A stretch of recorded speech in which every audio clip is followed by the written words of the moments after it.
Alright, I'm way out in the woods.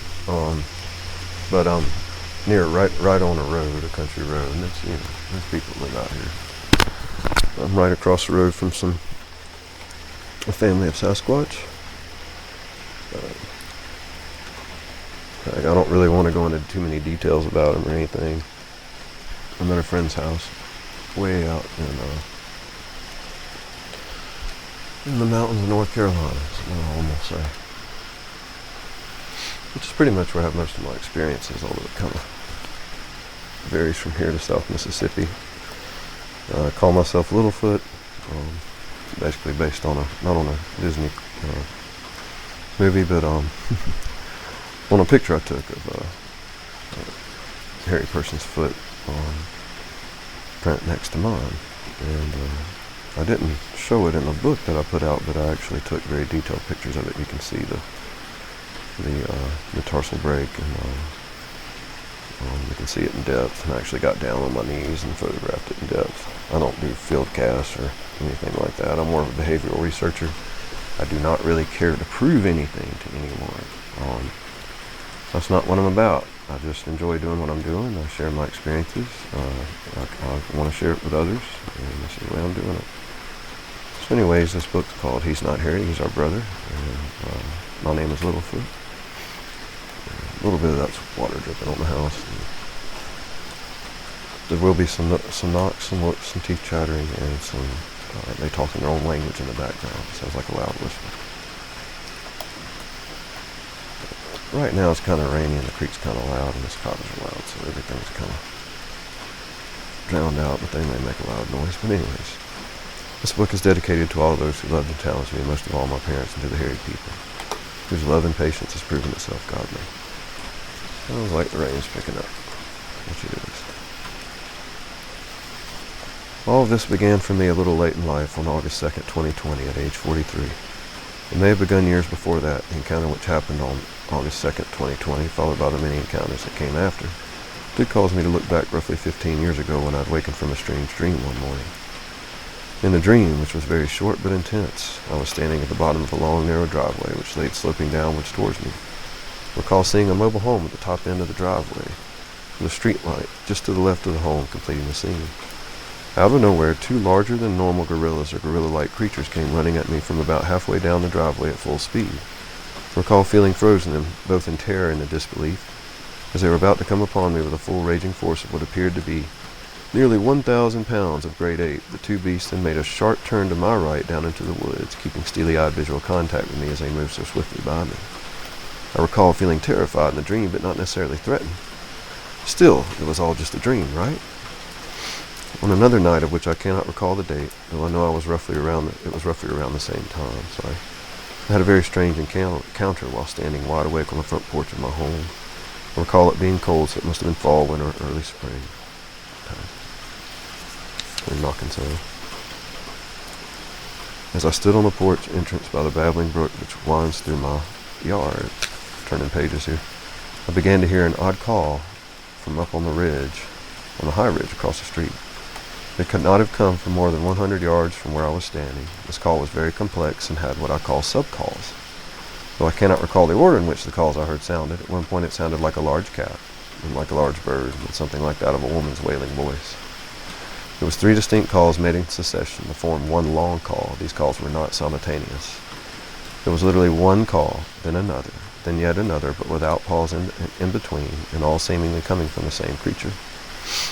At the time, I did not even consider Sasquatch or Bigfoot, thinking that such creatures really only existed in places like the Pacific Northwest, if they existed at all. While I didn't consider how similar environments were at the time and how much food they could both support, I don't know. Like I said, Sasquatch just wasn't on my mind much.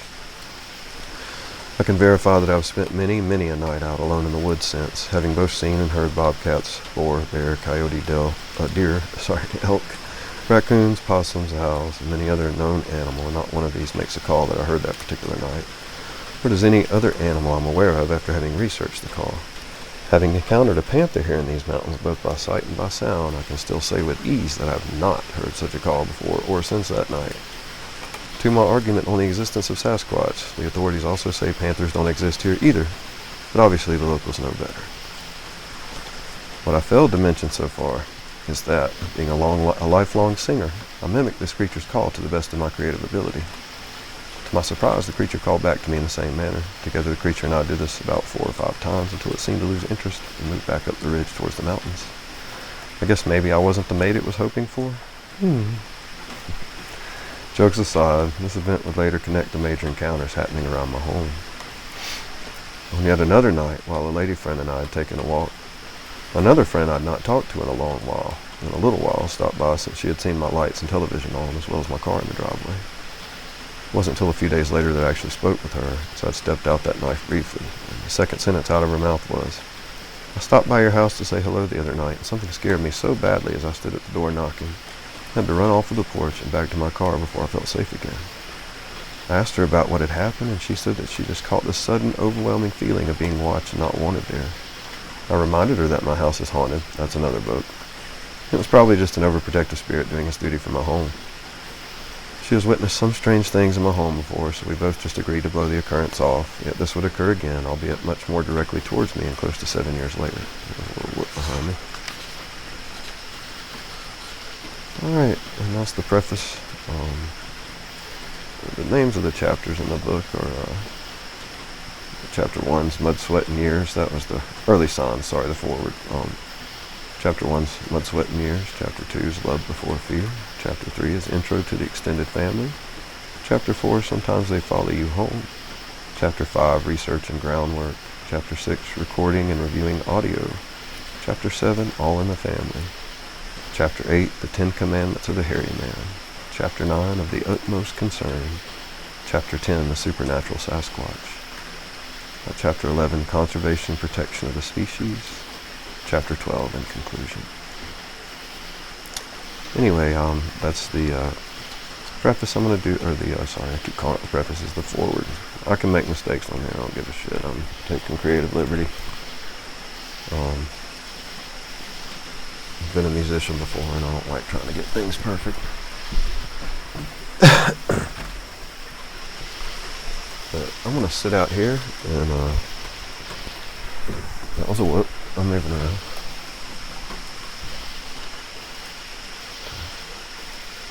A lot of the sounds that sound like water are not water.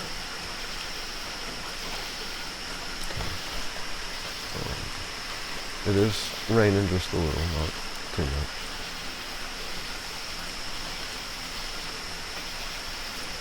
They're talking though, I can definitely hear that.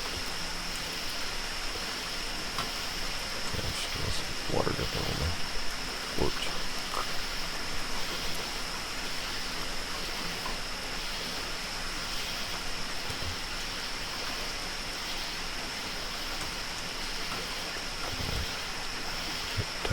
Hearing a lot of their sound is like trying to tune into a certain radio station while a bunch of different other radio stations are playing at the same time. And you can't make the other radio stations go away, you have to tune in with your mind. So like the cicadas are one radio station, the creek is one radio station. I guess if you're listening to this, my voice is one radio station.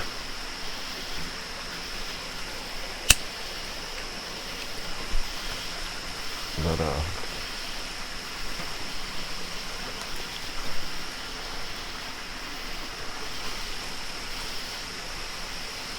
all of this just comes down to listening, breaking apart the sounds. And again, I'm using a condenser mic tiny. That was a little too chummy. You know, people want to hear like a tree being pushed down or stuff like that. I've got recordings of that. I mean, definitely. But that's not what they're all about. They're really just very peaceful, loving creatures, beings, really. And to me, as far as I'm concerned, they are a species of human. That's water dripping. Sometimes it's hard to tell the difference, but I've been coming out here a long time.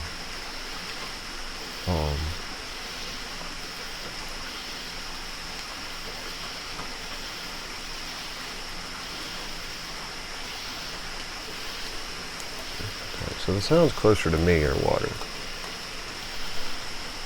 The creek's about about 25 yards from where I'm sitting at. The road's about, right up on the other side of the creek, and it actually runs under the road at one point.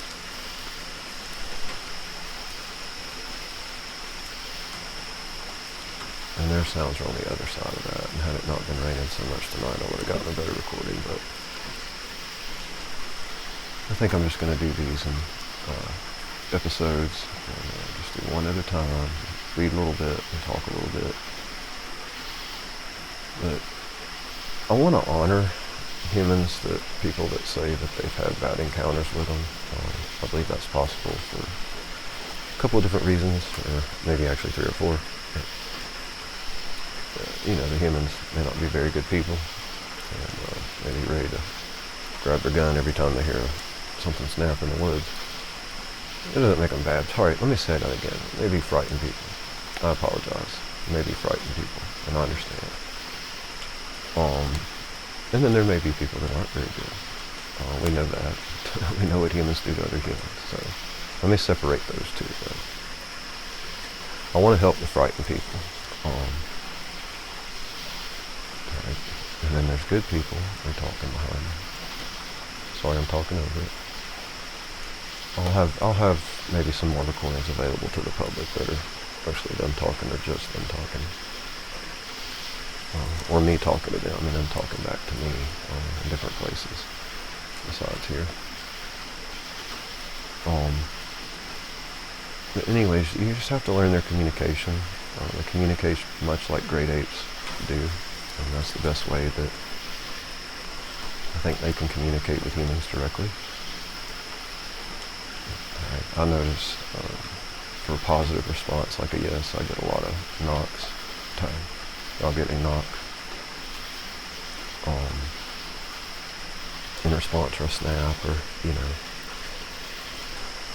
the closer they are to you, if they like you, the closer they are to you, then the quieter they are, because they don't want to scare you. But sometimes they'll make noises just to be playful, especially with children. But my first encounter was frightening, and I'll talk about that in the book. That I made friends with that hairy person after a 45-minute standoff. That's in the book. It was peaceful. It became peaceful. I'll back down, I didn't know what it was until... I'm literally, standing off with an animal for 30 minutes, and I don't know what it is. I can't see it, but it's going crazy. I've never heard anything like that. And it wasn't until after a while that I figured out, this is what that might be. There's more about it in the book. And I was told that hairy people were there, that Sasquatch were there, and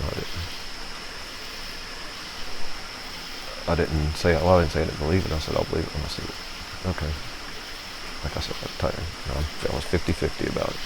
Okay. If it's real, maybe I'll see it. Excuse me. I never could have imagined what's going to come after that. And it's all in the book, but you can feel them watching you. I feel one of them watching me right now from out back. He's wondering what I'm doing because I haven't come back there to talk to him yet. He's probably wondering if I'm reading the book because I told him I was going to. I talk to him in plain English. I click with my tongue sometimes to get their attention or to let them know where I'm at. Any place I'm at, because they like to know what I'm doing, But they're very loving creatures. They're very family oriented, and people think, they're throwing a rock at me, or they're trying to hurt me or something when they push down a tree. Really, they're trying to scare the shit out of you to get away from their family. Pardon my language, but that's mainly what this is about. Or to protect their territory, So once I learn to respect their territory, and I can even go up in their territory sometimes. I don't do it all the time. I can and not get hurt, but I don't do it because it's disrespectful. I'll go up in some of the territories to take them food. Where it's legal. I usually just throw them apples in the woods. That's fine. I'm fine with that. That's pretty much all I do is throw them apples in the woods when I go out. And then there's some places, actually most places I cannot take them any food, so I just go and sing them songs. But there's several places like this one where I can sit on a friend's property, or somewhere that I guess is neutral property or something like that, and nobody ever bothers me for, sitting there. But you cannot go on federal land and feed wildlife, period. So that's a train in the distance.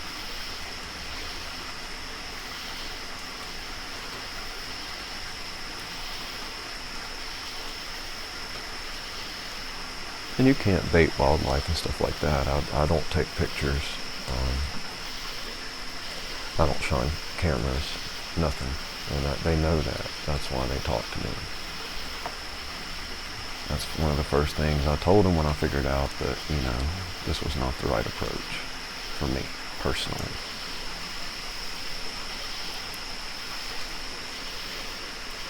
Because I wanted to get up close and talk to them.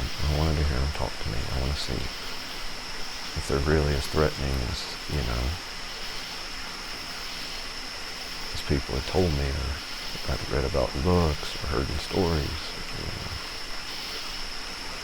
And it's not true. They're another race of human beings. And just like humans, you're going to have good people and bad people. Same with them. You're going to have you're going to have mostly good, hairy people, I think. Vast majority are very good, or better than humans. On the whole. I know that sounds kind of crazy to hear, but they really are. They're so family dedicated. All the families I know are monogamous, but I can tell because I go and talk to them. They're in the same place, same ones. I smell one right now. If it's not a bear, I smell a big wet animal. I'll be back there, man. I'm just talking to myself.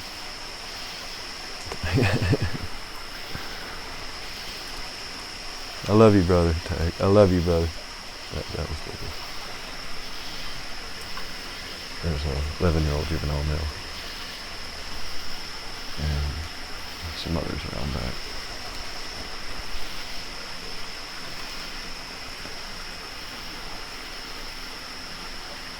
Smells like a bear. A wet bear. Real strong. Real strong. The only other thing that comes close to that's a raccoon. Man, that is strong. You right there?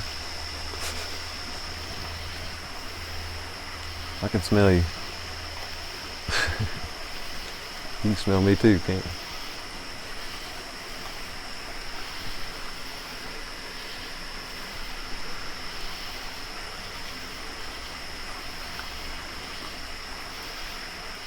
They're funny. They have a sense of humor. They play.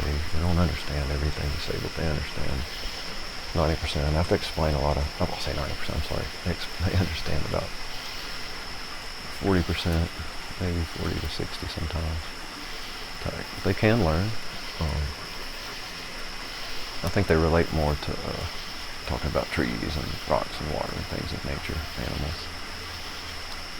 They tend to have a better understanding towards that. And you don't judge their intelligence by our intelligence. I actually think they are possibly more intelligent than us, or certainly equal, at the least. Shit, they stayed hidden this long for one thing. And even though they've been seen, they've still managed to stay out of the system, I guess, so to speak. I don't think they want to be classified. In the book, I recommend, if you want, conservation practices, good conservation practices would be to somehow get them protected in a local area, so that humans can work in each local area to get them protected and classified just as wildlife, and that they're protected wildlife. Okay, so that way you don't have to go for, the DNA classification and all that. If I was going to give them a Latin name, I would not. Most humans give the Homo species, their name in Latin. I wouldn't give it my name. I'd call it, I think it's Christus persona? I'm not sure. Christus mean hairy. I have to look that up again. So, I'm not trying to be an academic here. I do take an online course on primatology and conservation, and I am halfway through a 30-hour online course.